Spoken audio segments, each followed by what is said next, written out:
So welcome back to Third Age Reforged and to another battle replay, and this is Helm's Deep, but also that over there is also Helm's Deep. This is a custom scenario made by Darkwolf44, and it's going to be between two of the clans which have popped up on the official Discord, which have been in effect for quite a while now actually. We have Mech, who's going to be playing on this side of the river, and over the other side we have, I believe it's DF, and it is going to be Gondor versus Arthedain, and I believe Arthedain are over on this side of the river. And I have actually noted a few Arthedain units over here as well. At least, yeah, there's some Arthedain men-at-arms on the side of Gondor as well, but really it's not too important.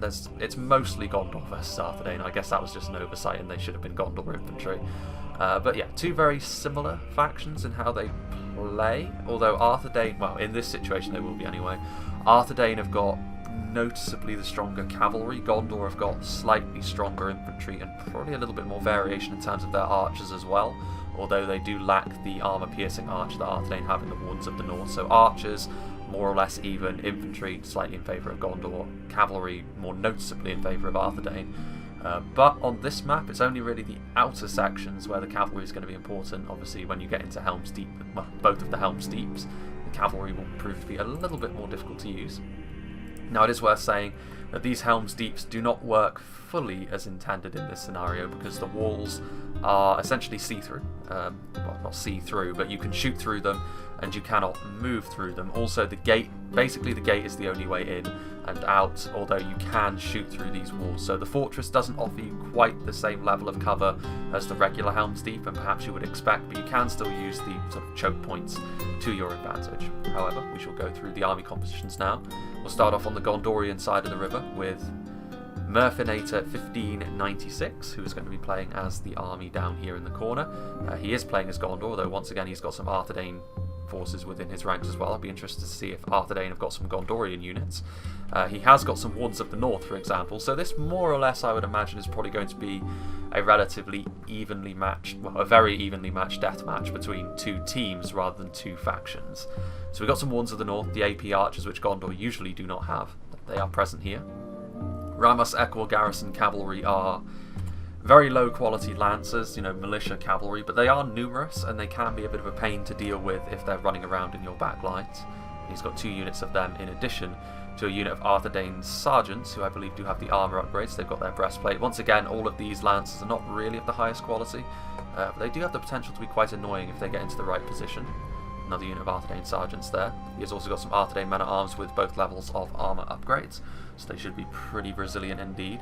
And they're going to be backed up by the AP spears of the Citadel Guard. And obviously the Citadel Guard, very, very useful. One of the few higher tier spears which are generally worth it in 0.96.1 because the AP makes them so much more effective at dealing with infantry as well as cavalry. Down here we have more Arthedain men-at-arms, a trebuchet, which of course both factions do have access to anyway. 2 trebuchets actually, in addition to some upgraded Arthedain marksmen backed up by some Caer Andros marksmen. More Citadel Guard back here, that's just the trebuchet crew. More Caer Andros marksmen, and the general for this Gondorian army going to be the Wardens of Minas Ithil. Shifting along, we have, this is going to be the most elite of these armies played by Peak, and it is also worth saying that if the general of the elite armies dies, then that is game over, and the team who obviously killed the opposing general will be declared the winner. So if Peak's general dies, the Gondor team lose, as is the same situation on the other side of the field, who we'll get onto those players in just a moment. So he has got some Elisar's Vanguard, which obviously fantastic swordmaster unit, very, very resilient. Also some dismounted Fornost Arrayed Knights, as well as some Illuminas Gate Guard, so very much a mixed match here. I'm just going to be referring to them as DF and Mac from now on, I think, because it's very clear that Gondor Arthedain doesn't really work with all of the mixed match of the infantry that's going on. Nimlothian Honour Guard, as well as some Dunedain Peacekeepers, so good spears, as well as some Wardens of Minas Ithil. Is that where the general is? Not sure. There's some Wardens of the White Tower here. The Gondor general model tends to blend into his men really well. Caer Andros Swordmasters, once again we have 2 trebuchets, in addition to some dismounted Knights of Numinas, and that's pretty much it for his army, so obviously very high quality. The army stuck out in front is going to be Dollar Elf, who's got some Gandalf's Retinue Bodyguard, obviously very, very resilient multiple HP Lancers, as well as, once again, some trebuchets, so there's going to be some heavy artillery action going on here. Athelian Rangers with the body-piercing Knights of Illuminus, obviously a very strong cavalry unit, especially in conjunction with the Gandalf Bodyguard. Upgraded Arthedain Sergeants, adding a few numbers to that mix as well. And then we have some Citadel Guard and some Arthedain Marksmen also. All along the front line as well, some more Kerandros Marksmen, more Citadel Guard, more Arthedain Men-at-Arms. So overall, pretty high quality armies across the board here. Kerandros Marksmen, Arthedain Men-at-Arms again en masse. Athelian Rangers, and then the Ramos Eccl Garrison Cavalry, as well as some Wardens of the White Tower. And over here in the far left-hand corner of the map, we have Encrypt 3D, who is going to be bringing some Arthedain Sergeants. He's got some Arthedain Men-at-Arms as well. I would imagine very similar fare. Citadel Guard, I don't think there's any new units to go over here. Very similar armies all around. Arthedain Men-at-Arms, Wardens of Minas Ithil, 2 Trebuchet crews again, Citadel Guardsmen, and some Ramos Eccl Garrison. So yeah, that's going to wrap it up for DF. Meanwhile, over on the other side of the river, we have Rules 1, who is the one who sent me the replay, so big thank you to him. And he has got some Citadel Guard along the front line as well. Naturally, I would say that the army is going to be very, very similar, almost a mirror match, as the map is a mirror match. Kerandros Marksmen. He too has got some Ramos Eccl Garrison Cavalry, Arthedain Sergeants. He's got some Knights of Numinous. He has got some dismounted Knights of Numinous out here, as opposed to the other side of the river, who's got some Wardens of the White Tower. Wardens of the White Tower, I think, are slightly the better of those two units as well, although it's very, very close either way. He's also got some Dunedain Rangers instead of the Athelian Rangers, Trebuchet, Arthedain Sergeants, Royal Court of House Armlaith as well, instead of the Gandalf's Retinue Bodyguards. There's some very small differences here, but nothing that would affect the result of the battle too much. More Rangers, and then obviously another Trebuchet.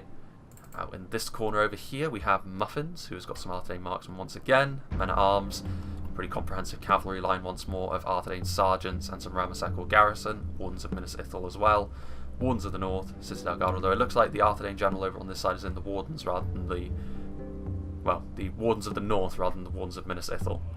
Arthedain Marksmen, so yeah, very, very similar fare. More Trebuchets as well. Right over on the other side, we have King of the North, who met DI previously. We have Ramos Eccl Garrison Cavalry again, you know, very, very similar. Just making sure there's nothing different, so Men-at-Arms and Citadel Guard. So the AP Spears in conjunction with the upgraded Arthedain Men-at-Arms should be an effective front line for both, so it's all going to come down to positioning here. Not going to have any sort of unit advantages here. Once again, we've got 2 Trebuchets, and then finally the elite army played by Orange Phaedon. So again, if his general falls, Gondor or Team DF wins, and Team Mech loses. Dismounted Four-Noster Rain Knights, pretty much the same. Wardens of the North, Dismounted Knights of Numinous, Knights of Numinous, Nipponthean Honor Guard, Dunedain Peacekeepers, Elisar's Vanguard, Kerandros Swordmaster, as well as the elite pikes there. So yeah, that will do that. So without further ado, let's begin. You will notice there is a timer on this battle as well, which should do something to convince both teams to move towards one another, particularly seeing as this is a rather large map, and considering it is also a 21,000 frame battle, it's relatively short, all things considered. Like, you would probably expect a map this wide on a 4v4, especially considering the fortresses offer some pretty nice choke points, to go into the 30k frames, but the timer will convince these teams to move forward as the rain starts to come down. So it'll be interesting to see here. Actually, it is rather interesting, because I think aggression, once again, is going to be the important thing here. You can see that across the river, Dollar Elf is sort of manoeuvring a little bit further back to maybe try and get onto this hill over here. However, the key here, I think, is going to be the fact that if you lose that elite general at the back, you lose the game, which means aggression could very well be rewarded if you can snipe out the general. There's a lot of Trebuchets on offer, for example. The Trebuchets, however, are pretty wildly inaccurate, so the chance of them killing the general with a single volley is going to be relatively short. But you definitely don't want to be hemmed in the back of your fortress, particularly seeing as the walls probably aren't, well, I know they aren't going to be functioning as they should. These walls will not block a Trebuchet shots, they will go right through it. So trying to sort of take cover in the fortress is an okay idea, particularly if you go up to the top over here, because you will sort of funnel the infantry into you. But it's the ranged units which I think you're going to be putting yourself at the mercy of. So we shall see. But I would imagine that this is probably going to get going relatively soon and relatively quickly at that. So there are 3 ways across the river. There's this river crossing over here, and then there's the 2 land bridges as well.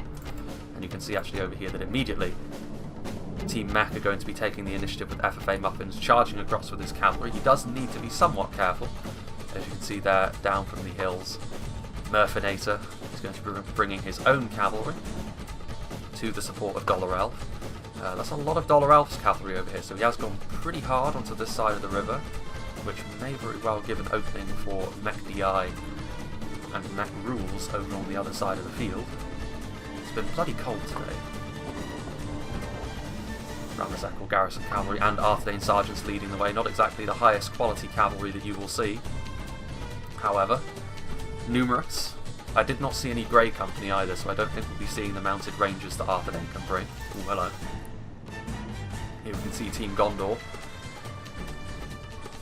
squeezing in as Rules sends his own Ramazekal garrison cavalry in, but it looks as though they're immediately going to be chased down by Encrypt's cavalry, and they're going to be outnumbered as well, which is not great. But over here, the opposite story. Encrypt's cavalry is going to be outnumbered thoroughly by DI and Rules' cavalry, and these Arthedain sergeants and Ramazekal garrison cavalry should be forced out of the way with the overwhelming numbers that are coming forward. And you can see over there on the other side of the field as well, Muffins did pull back and was not chased, so these initial engagements will probably go the way of Team Mech. And again, being forced onto the defensive, considering the context of losing that general, as I said before, I feel as though the team that's going to be on the offensive are probably going to have a bit of an advantage. So certainly early on here, Team Mech doing the right things, to my mind. Doloralf is now sending over some reinforcements, a unit of Arthedain sergeants to try and make up for some of the numbers discrepancy they're starting to see over on this flank. The cavalry engagements will decide quite a lot, because it will decide who's going to be the kings of the open field out here. However, the Ramazekal garrison cavalry, I believe the Arthedain sergeants will fairly comfortably defeat them. They may be the lowest tier of Arthedain cavalry, but they are not the very bargain basement militia units that the Ramazekal garrison cavalry are. Meanwhile, you can see more and more cavalry resources are being committed over here. The Gandalf's retinue bodyguard from Dolorel, more Ramazekal garrison cavalry. However, here is going to be a potential problem if the Mech infantry cannot get forward quickly enough. In particular, the Citadel Guard is going to have a really good time of it over here. The AP really helping out, but even the Arthedain men-at-arms, the infantry getting forward and affecting this cavalry fight will tilt it back in favour of Team DF. And considering how aggressive and on the front foot Mech have been, they can't really afford to have lost all of this cavalry for nothing. It does look as though they are going to start to try and pull out some of their units here. Encrypt sending forward some Ramazekal garrison cavalry, but they really only succeed in charging into the backs of their own men. More men coming across from over here from Dolorel, but that could also leave the centre a little bit exposed for Rules to advance on foot across the river. Gandalf's retinue bodyguard in conjunction with Arthedain sergeants and Ramazekal garrison moving forward, so it really is a bit of a mess. It's very hard to tell whose units are whose, considering Arthedain and Gondor units are sort of mixed together on both sides. Makes it fair though, I guess. No side has really got a distinct advantage there. The Royal Court of House Armley, so Rules his multiple HP lancers coming forward as well as his Arthedain sergeants, and over here starting to do some real damage to the Caer Andros marksmen and Arthedain men-at-arms, and I think this has gone unnoticed. A lot of the defensive cavalry from Team DF is over here, whereas Rules has managed to sweep around with a lot of his lancers, and he's now going to be able to go after individual targets. The trebuchets in particular, a very tempting target indeed. Although I think, yeah, you can see the trebuchet crew there, and I think that is what Rules is hovering for. If he can give DI a notable artillery advantage on this flank, trebuchets can do a lot of damage, of course, when things start to get into an infantry blob. The infantry starting to chase after Rules' cavalry. Citadel Guard are over here, and over time you would imagine the Citadel Guard are going to start to have a pretty significant impact. That's Rules' Knights of Numinous as well, so he has committed pretty much his entire cavalry line over here to try and do as much damage as he possibly can, and he's largely succeeded so far. Encrypt's army is in a bit of shambles at the moment, and you can see that the engagement has become stretched, which just increases the likelihood that eventually a big target is going to be charged into by this cavalry. Orange Phaedon's cavalry has come over here as well, so the most elite of Mech's army is also committing resources over here. And this is good teamwork. Clearly, Team Mech were wanting to focus on this flank, and Encrypt has paid the price for a lot of this so far, and now you can see over here, Encrypt is shooting in, but now DI's infantry is making its way across the river. I think actually it's probably about time we turn it down to half speed. We can see that DI's infantry is now in and over here. The Arthedain men-at-arms are trying to stop them, but the Citadel Guard, being a more elite unit and having that AP, their spear malice is not going to really matter. They're going to slowly but surely grind the Arthedain infantry down. Meanwhile, Citadel Guard to Citadel Guard. Once again, now the infantry advantage in terms of numbers very much in favour of Team Mech because of how stretched the engagement has become over here. Citadel Guard have had to try and chase down all of this marauding cavalry, which slowly but surely are starting to look a little bit more battered and bruised. But certainly you can see back here, there is still cavalry running rampant. Rules has still got his Knights of Illuminus back here. I think he would still have his Royal Court back here as well, somewhere. Yes, he does. So both of his most powerful cavalry units are back here, and really the only thing Dollar Elf has which can keep up are the Militia Cav, which obviously, if things got down to a pure melee fight between Militia Cav and the highest tier cavalry that Gondor and Arthedain have to offer, it's going to be a very simple engagement. Meanwhile, over here, you can see a much more organised battle on the choke points, it would appear over here. The Trebuchet from the Mech team starting to bombard this very clustered position that Murfinator has taken up, and the Trebuchet already getting off some good value here. Meanwhile, Muffin's sending forward an initial line of Citadel Guard. The Arthedain Sergeants trying to sort of sneak past, but the amount of damage they're going to be able to do in a column like this is very, very limited. Chances are they're only going to get themselves caught on the Citadel Guard and destroyed. Honestly, at this point, over on this side of the field, the cavalry might be less impactful than it was on the other side, purely because of the nature of the engagement. Much more of a choke point over here, so the infantry and how they choose to engage with their archers and their trebuchets in particular may very well prove to be pretty key. And already I would say, based on the higher ground, based on the trebuchet hits, that once again on this flank, Team Mech has got a bit of an advantage already. Citadel Guardsmen moving in, a real mess of cavalry here, which Murfinator has doubled down, and I'm not really sure that was the right move. The Ramazakal Garrison and the Arthedain Sergeants don't really have the sheer brute force that a unit like the Knights of Illuminus will have. And also with Muffin's having his own cavalry, even if they do slowly but surely filter their way through here and start getting into Wardens of Minas Ithil and Wardens of the North, they will ultimately break before they can do too much in the way of significant damage, especially seeing as Muffins can just bring his own cavalry over and support. You can see only a few unit models are filtering their way through, and they're already shaken because of it. A thick infantry line here. Not much in the way of spears though, so perhaps there is method to the madness, but I'm not so sure. I think all of this cavalry is fairly doomed, to be honest with you. Meanwhile, Rules has taken some losses on his Knights of Illuminus. They're being chased off by Dollar Elves now, so as time has gone on, Team DF has managed to get this cavalry engagement under control. Time will tell whether it proves to be a worthwhile endeavour for Mech to have sacrificed so much cavalry to do this. The trebuchet, this trebuchet at any rate, is still online. But I still feel as though the spread out nature of these engagements does favour Mech somewhat. Now Encrypt is starting to send forward more infantry, but you can see that it's still kind of getting back to that choke point fight, which honestly might be good for DF, considering the aggression that Mech have engaged in. Citadel Guard from Dollar Elf now being supported by more Citadel Guard and some Arthedain men-at-arms. Here at the Citadel Guard, there's a lot of arrows flying across from the other side of the river from Mech DI. Dollar Elf, Scandalf, Retinue Bodyguard have actually got a...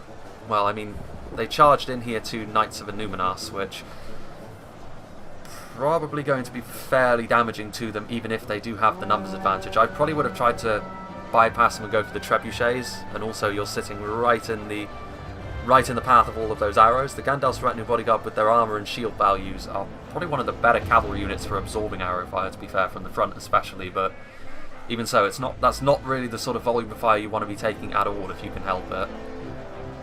Meanwhile, it's still very, very tricky to sort of see which side is which. It's kind of difficult to get an idea of what the battle lines are. But you can see here the Arthedain men-at-arms of DI are starting to struggle a little bit against the Citadel Guard. I can see why the armies were mixed. Gondor's armour-piercing spears are really very, very effective, and in particular I think in the initial phases here, if you did make it between Arthedain and Gondor exclusively, the Arthedain players would have such an advantage when it came to the cavalry engagements, which are proving to be fairly decisive over here. Once again, Rules getting a fairly nice charge there into the Caer Andros marksman, but they can give as good as they get in melee. Still a real mess over here. Cavalry just running around all over the place. Rules going for another defensive trebuchet, which he has managed to pick off, and I feel as though this is really going to be one of the deciding factors as time goes on. I feel as though DF have left their trebuchets a little bit too unattended, and the quick aggression has been rewarded here. Although, there's a lot of cavalry now that can potentially do the same thing to mech, but they really need to sort of go straight in for the trebuchets, go straight in for the skirmishers. In particular, ones of Minas Italy, you can see they're pushing forward with their own infantry as well, going on the offensive, which I like. You need to meet aggression with aggression, and DI's trebuchets a little bit exposed here. The Gandalf's retinue bodyguard managing to charge in, nearly getting friendly fired though. Let's go and see what's happening over on the other side of the field here. Murfinator's front line is now being engaged by Muffins, and you can see there that the cavalry engagement was fairly disastrous for Murfinator. So, not great for them. They are still holding the choke point over here, but I would still say that based on the casualties they've taken from the trebuchet and from all of these archers, that Muffins has definitely got Murfinator on the run, and as time goes on, Mech will probably start to win on this flank as well. Meanwhile, we do have some cavalry from Rules running around over here, so once again he's still being a real pain with his cavalry, although that unit there is breaking off, so he only has a single unit over here, which I think he's going to send over to try and help Muffins. After all, a single rear charge into that front line will be enough to really give Mech the advantage over there. And you can also see that over here Rules are starting to send across all of his infantry, because I think they do realise the danger that DF's infantry is going to pose them here. This, I think, is probably a bit of a mistake. Trying to charge through Caer Andros marksmen is not going to work, especially not with Militia Cav, with how damaging their swords can be. But now you can see DI is being forced back, so DF have managed to force Mech back across the river, essentially. They have got some Knights of Illuminus over here, which that is definitely going to be a worry for Mech, because they really need to be careful. The Citadel Guard can bring them down in sustained melee, but it's a lot of stopping power on those charges. They definitely need to sort of form up a choke point engagement here to try and contain the now aggressively used DF cavalry. You can see over here that the trebuchets up on that hillside, raining down on this section. Oh, managing to get a bit of a fortunate hit there on the Citadel Guard, but ultimately I think Mech's forces are spread out enough to the point where those trebuchets are not going to have a huge impact. We shall see. These Knights of Illuminus could be key if Dollar Elf uses them well. This section of the battlefield could start to tilt in favour, honestly, of DF. There's still a lot of reinforcements on the way over that Rules is bringing, but they need to do something over here. They need to do more damage to Mech, because over on the other side you can see that Muffins has managed to get his cavalry through, and they're going to start haranguing those trebuchets, or harassing I should say. Words. Meanwhile, there goes a general. I believe that was the Gandalf's retinue bodyguard general being killed off, but you can see here the rear charge from all of this Arthedain cavalry now. The front line for Murfinator has basically fallen apart. He's got a few units fighting back to back here, last stand style in the centre, but it ultimately isn't going to go too well for them, you would imagine. Meanwhile, Arthedain men-at-arms from Dollar Elf, but this is a token effort at best. They have lost half their men. Trying to layer the defence is maybe not the worst idea in a situation like this, where you have enough range to actually get off several volleys with your archers, and considering that all of this cavalry is relatively weak. But you know, it does give Arthedain a chance to use their cavalry. Muffins now using his cavalry in an aggressive fashion, going after those artillery pieces, and with all the trebuchets on display, clearly a very juicy target. Dollar Elf is sending in a single unit of Arthedain men-at-arms, but it's too late at this point. That isn't going to be enough to turn the tide. It will be enough to delay them, which maybe is all they're looking for. We shall see. Over on this flank, meanwhile, DI's army continuing to hold, and now you can see that Dollar Elf and Encrypt's army is starting to look a little bit ropey. Rules' infantry starting to turn the tide back in favour of Mech on this flank as well. Encrypt has still got some forces fighting on the front line as we go through the hail of archer fire. And it is very much turning into archer v archer on this front, but unfortunately I think the addition of Rules' infantry is going to mean that those archers from the DF side of things are going to be engaged in melee relatively soon, which is going to give Mech the advantage on both flanks, which means DF slowly but surely are starting to be bottled up. Very much on the defensive. More artillery shots coming in there. Just the standard shot though, not the flaming shot. A little bit more accurate, but not nearly as damaging, especially from the trebuchet with all of its splash damage. Horns of Minas Ithil are pursuing Citadel Guard as they break off, being committed to melee. They are multiple HP after all, and Rangers have got decent skill in melee, so they are certainly not to be taken lightly in melee as the Athelian Rangers go up against their more elite counterparts, and they're also backed up by Citadel Guard, so it's a really very thin line at this point over here, which DF are able to draw in opposition to Mech.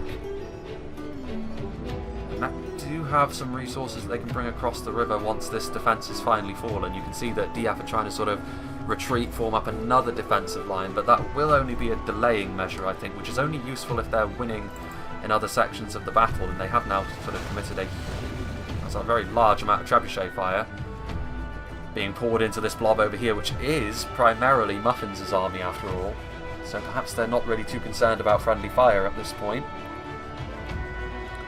Could do a lot of damage to Mech over on this side, but it certainly feels throughout this battle that DF have constantly been trying to plug holes in a sinking ship. They've been constantly on the defensive. They did have one instance where they were able to go on a counter-attack over on the other side, but it ultimately ended in failure when the Knights of Illuminus went AWOL. Athelian Rangers here from Dolwell. More resources are being committed across over here, but I'm not sure if it's already too late. They could cripple Muffins' army, but they will also cripple their own armies by doing so. Those Arthedain Sergeants still proving to be a real menace, but they're taking a lot of losses from the Athelian Rangers and Arthedain Marksmen. There's also those Wardens of the White Tower loitering near the trebuchets, but I think the trebuchets are already offline at this point. Caer Andros Marksmen trying to shoot down the Ramazekal garrison cavalry as they pass, and with the Wardens of the White Tower there to break a charge, they can feel fairly safe. The trebuchets still firing, but still missing. They're going after the archers, I think, which is definitely the wrong thing to do.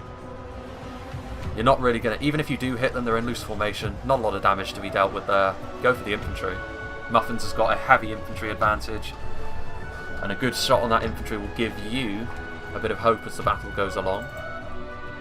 Meanwhile, DF in full retreat over on this side, really. You can see that Encrypt does still have some Ramazekal garrison cavalry to get some harassing charges off on Mech as they move forward.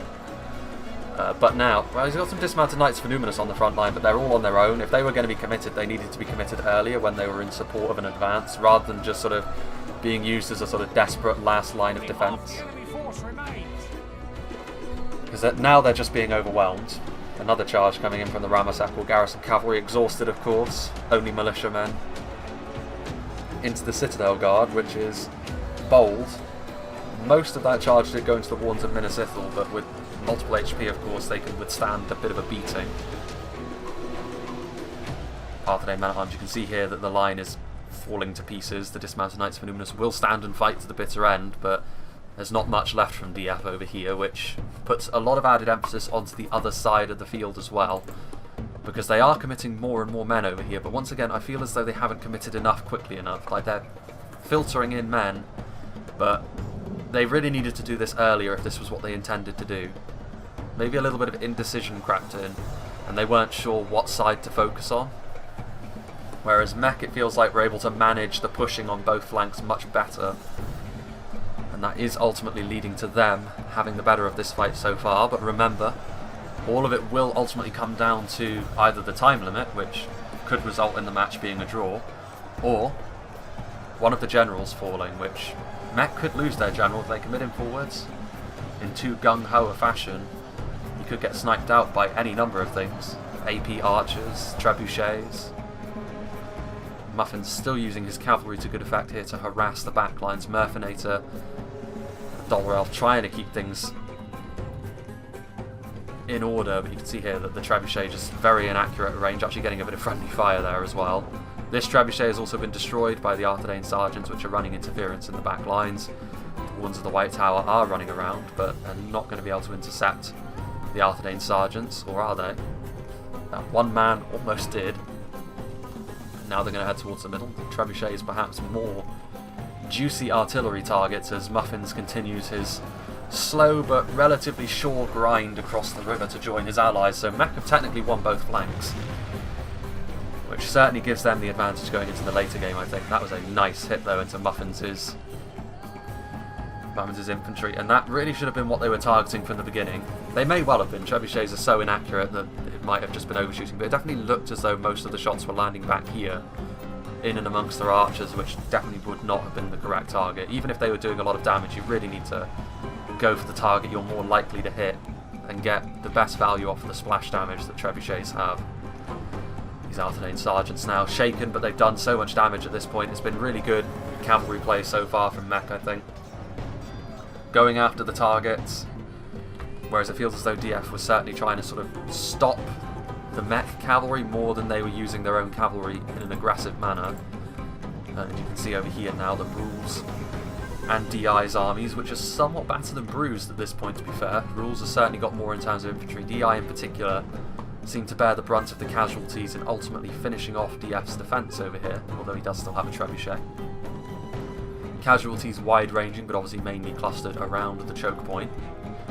And you can see there that Phaedon's army also could threaten to move through the middle. Although it looks as though he's going to join FFA Muffins and not go right through the middle for fear maybe of losing his general. In fact, his general is way back home over here, the Wardens of the North, which, you know, potentially, if DF have still got a unit of cavalry left alive, they could leave that and charge right around all of Mech's armies and assassinate the general with a cavalry charge. Of course, it would need to have some fortune to that, because the Wardens of the North are both multiple HP and deadly in melee. Muffin's still using his beleaguered cavalry.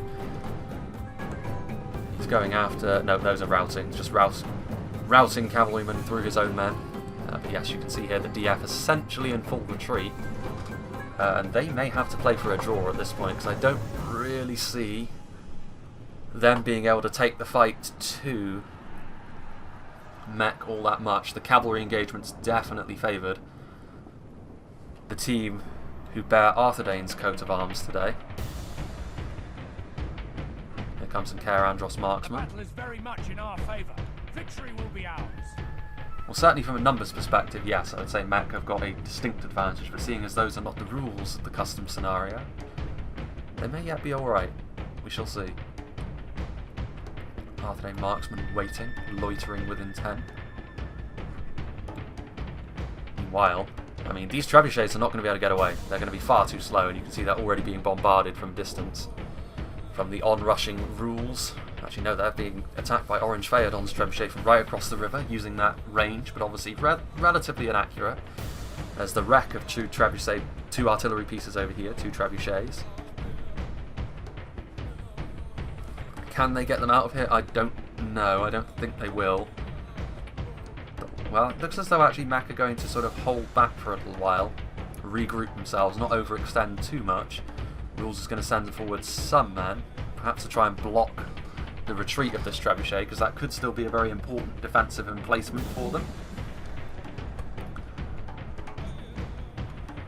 But it does look as though they're going to be able to save a few of these men at the very least. The Athelian Rangers are going to get back in.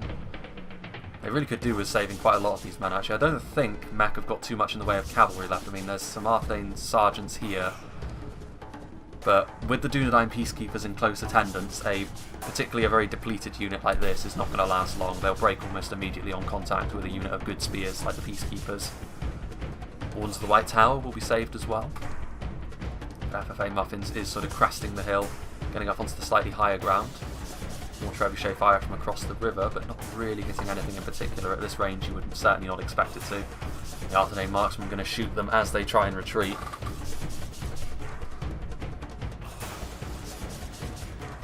What are they going after?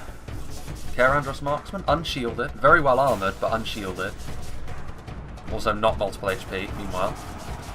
You can see over here that this cavalry from Rules, the Royal Court of House Armlaith as well, so multiple HP, although they probably have expended all of that by this point. Those Care Andros marksmen have still got ammunition as well, they've still got their bows out, so they definitely need to get within the fortress. Even if it can be shot through, it can also be shot out of, so technically speaking, if you just imagine that the walls are not here, except for down here, like this. Imagine that this wall is just indestructible and that this part of the fortress does not exist and it's basically just a raised piece of terrain. That's essentially what mechanically it is. Meanwhile, this trebuchet is, I think, going to be abandoned to the gods because it is just sort of standing in place and shooting. Unfortunately, also what is being abandoned to the gods, the Fornoster Rain Knights and the Peacekeepers, 2 units which would have been very helpful in holding the choke point, but now they're having to sort of stay behind because they too, having to move at the trebuchet speed, have made it so that they can no longer be saved either. Care Andros Marksman going up against the Fornoster Rain Knights, although the dedicated Swordmaster unit will be better than the Care Andros Marksman in that respect, although numbers advantage heavily in favour, and also the support of those skirmishes means, once again, Arthedain find themselves in a good place. Team Mech. Orange Phaedon's catapults moving across. Here you can see some Arthedain marksmen moving in. They still have their bows out as well, but it looks as though they're just going to be used to try and overwhelm this position. More Arthedain men-at-arms as well. Once again, chaos ensues. The Wardens of Minisithal being targeted down by the forces up on the wall, so in spite of all of the losses they've incurred so far, Team DF, they do now have the advantage of the defensive position. It might not be as dominant as the walls let on, but it is still the higher ground. Choke points, which they're going to have to try and pick their way through, Team Mech, if they want to win this game outright, which they will, because the timer is getting down there, so they're going to need to make moves quickly. A draw would be a relatively unsatisfactory outcome to the battle after how well they have done, after all, for them. Whereas at this point, DF will certainly take a draw, I think. Care Andros Marksman getting into position and reloading.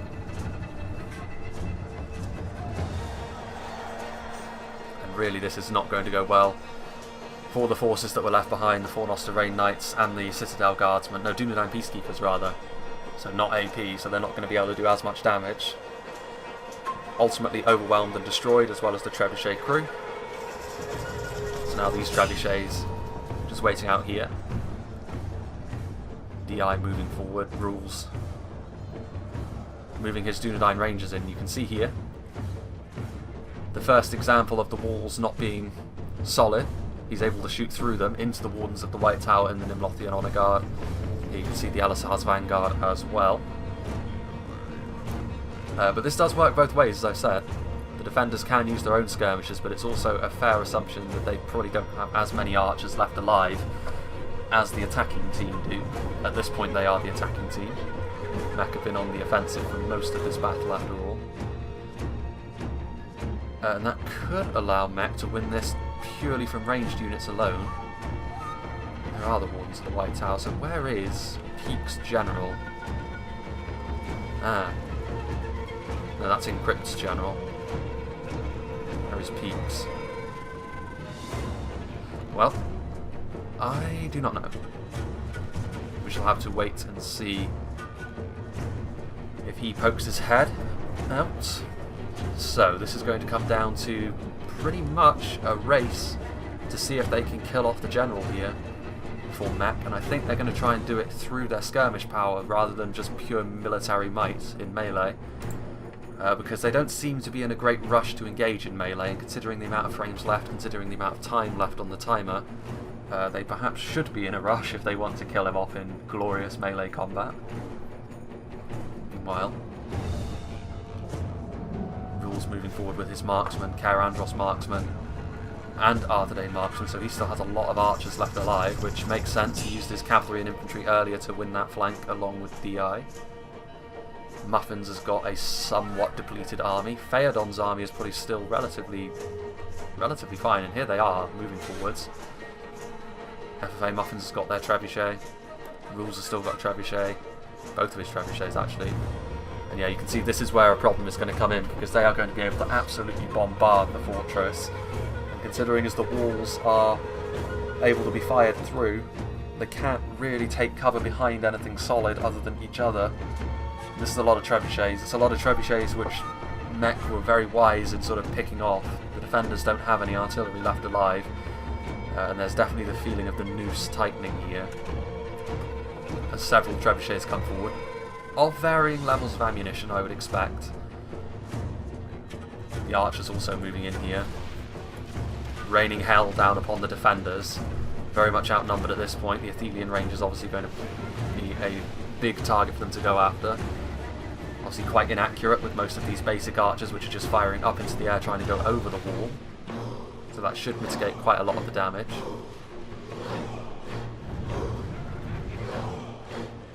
This building can be destroyed, can it?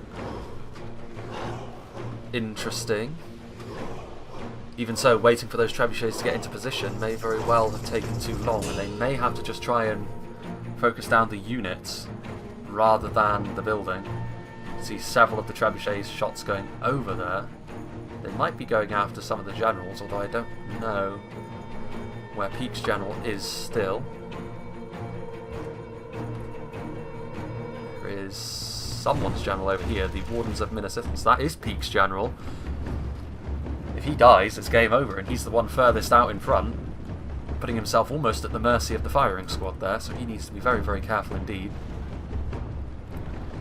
But so far it looks as though he's going relatively unnoticed, which is good for him. Meanwhile, the offensive army with a ton of artillery, like playing as the dwarfs in Warhammer at this point, laying waste to the wall. Although I'm not sure, based on this being a custom scenario, whether this wall counts as it does normally in Helm's Deep, whether or not it can just be completely destroyed, or whether or not it's like Caerith Ungol, where the fortress walls just kind of get to the point where you can't use them anymore, but you can't pass through them. Also, it's only 1% damage here. Speaking of the Caerith Ungol fight, I'm sorry to Lango, but I can't get it to work. The lag when it gets to a certain point, because of the map itself, I think, makes it unusable, unfortunately, which is a real shame, because I did want to show that map. It's neat, but for reasons that I cannot personally fix, the lag is very much there. Unfortunately, this one, however, no such lag. Even if mechanically the fortress is probably not... This probably isn't how they intended to use the fortress. If it was, you may as well get rid of the Helm's Deep walls altogether and just have this wall. Even so, you can see here that a front line is being formed, and at this point the timer will run down to nothing before Mech can kill them off in melee. And I think perhaps they're starting to realise that. You see there's a lot of trebuchets that they have here that they could use to shoot into that unit there. There is Peake's Wardens of Minas Ithil. That is the unit you want to go after. They're actually not the ones most well defended either. Mercenators, Wardens of Minas Ithil, so a lot of these very elite rangers left alive. Ah, hello. There is a hole in the wall. So they will be able to pass through here, I think. Or perhaps not. Again, the way that custom buildings like this work and the way that they change, like usually you can always tell if it's sort of depicted as building or wall, whether or not it's going to mechanically work as you want it. And usually if it says building, that's not a great sign, as we saw with Dale. The Dale map. It usually means that there's going to be some difficulties in passing through an area that you have already cleared. Meanwhile, Rule's coming in here. They are going to engage this front line in melee, it looks like, but they're certainly not going to be able to make it through this front line quickly enough, I don't think. Nimlothian Honor Guard, Wardens of the White Tower, Care Androl Swordmasters, they have a huge numbers advantage at this point. But units of this quality take some time to work their way through. I don't honestly think it's going to be enough in the end. The Trebuchet, meanwhile, starting to fire. Oof. And I think they are now going for the generals. Ooh, he's living a charmed existence there, Peake's general. I think this is where we need to sort of remain for the rest of the fight. This infantry wall needs to sort of stay in place, but it will. The timer will run out before Mech are going to be able to get through all of this DF infantry. But I think the real question is whether or not Peake's general gets sniped out by attacking archers or by the artillery. Here come the Annuminous Gate Guards as well. Orange Phaedon leveraging his more elite army. Oof, dear, that was a very close shot as well. His more elite army's coming in here, but they are having to pass through a hailstorm of shots from the Wardens of Minas Ithil. You can see now that Peake, realising that his general is the one that's being focused down, he needs to get out of there. He can shoot, you know, you can see down there that Rule's trying to shoot the enemy general. Again, the multiple HP. Gonna save them, I think. Not a huge amount of armour on the Wardens of Minas Ithil, but multiple HP will still save them. That is a real mess down there. Impossible to see where the battle lines begin and end, almost. They are starting to push back against the DF infantry, but I don't think it's going to be enough ultimately. Encrypted, Dollar Elf, in there, Mercenators, Warns of Minnesithal, Peaks. Hello, he's going to be able to shoot right through, down into that infantry, which will be devastating. But the artillery is certainly going after Peaks General.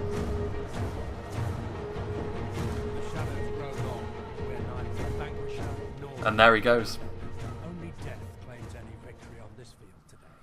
Well, that's not technically true. I mean, it will come down, it will say a draw, but you can see there that Peaks General died right at the end, which means Mech do claim victory. Very, very fortunate trebuchet shot. Ultimately, I do say that Mech deserved the victory, however. I mean, DF certainly fought hard for the draw right there at the end. But ultimately, the trebuchet shot at the end, I think, was well deserved. And you can see here that obviously Orange Phaedon didn't get very many kills at all because he was definitely the reserve army who actually wasn't needed to win the initial engagements. And by the time he committed himself forward, obviously then it was the final assault. And I think it's kind of hard to tell who got the most kills and who didn't. I mean, I would hazard a guess to say that the 2500 was probably FFA Muffins, purely because he did an awful lot of damage to that initial army, but again, I'm not really quite so sure. Rules played probably the best of all the attackers. Again, it's very difficult to tell. Gondor, Team DF did... It felt as though they were always trying to they were always on the back foot, always trying to make up for some sort of loss that they had incurred. And ultimately, I do think the win was well deserved by Mech. Let's go and see what did the damage for each army. We have the first army, Wardens of the North, getting a fair amount of kills there. 261. The rest of the army doing relatively averagely. Here we have Orange Phaedon's army, of course. The Knights of Phenomenus getting almost all of the kills for his army because they were used relatively aggressively from the get-go. Whereas the rest of his army just right there at the end in the infantry push managing to get a few more kills. The Trebuchet also getting a solitary kill. And this, I believe... Who's who here? Trebuchet getting an awful lot of kills here each way. Yeah, I would... Citadel Guard, yeah. With that amount of kills on the Citadel Guard, I would imagine that FFA Muffins, this was his army. And also there's no Knights of Illuminus in there as well, so yeah, that was. So this army here is Rules with the Royal Court of House Armlaith getting a lot of kills, but I do still feel as though Rules and DI played very well. Very back and forth over on that front. DF could, I think, have turned that around, but ultimately they weren't able to. And also, yeah, I feel as though that FFA Muffins definitely had the beating of Mercenator on this side, and it just felt like the domino effect was real. Mech were able to sort of capitalise on early aggression and sort of keep pushing the battle further and further into their favour, whereas DF were always sort of on the back foot. And yeah, very well played. Deserved win in the end, I think. Big thank you to Rules for sending the replay to me. Also, I think FFA Muffins sent me the same replay. DI also sent me some information based on the battle itself as well. But also big thank you to Dark Wolf 44 for making the custom scenario. It's been a while actually since I've done a custom scenario because, you know, the Discord that was mainly used for the custom scenarios, the Spawn of Sauron one, seems to have wound down over the past year or so. But very, very good scenario. I hope to see a few more from people in the future. And also a big thank you to all the participants. So Mech versus DF, all of the players involved. I hope you enjoyed this, and I hope you'll join me for whatever is next.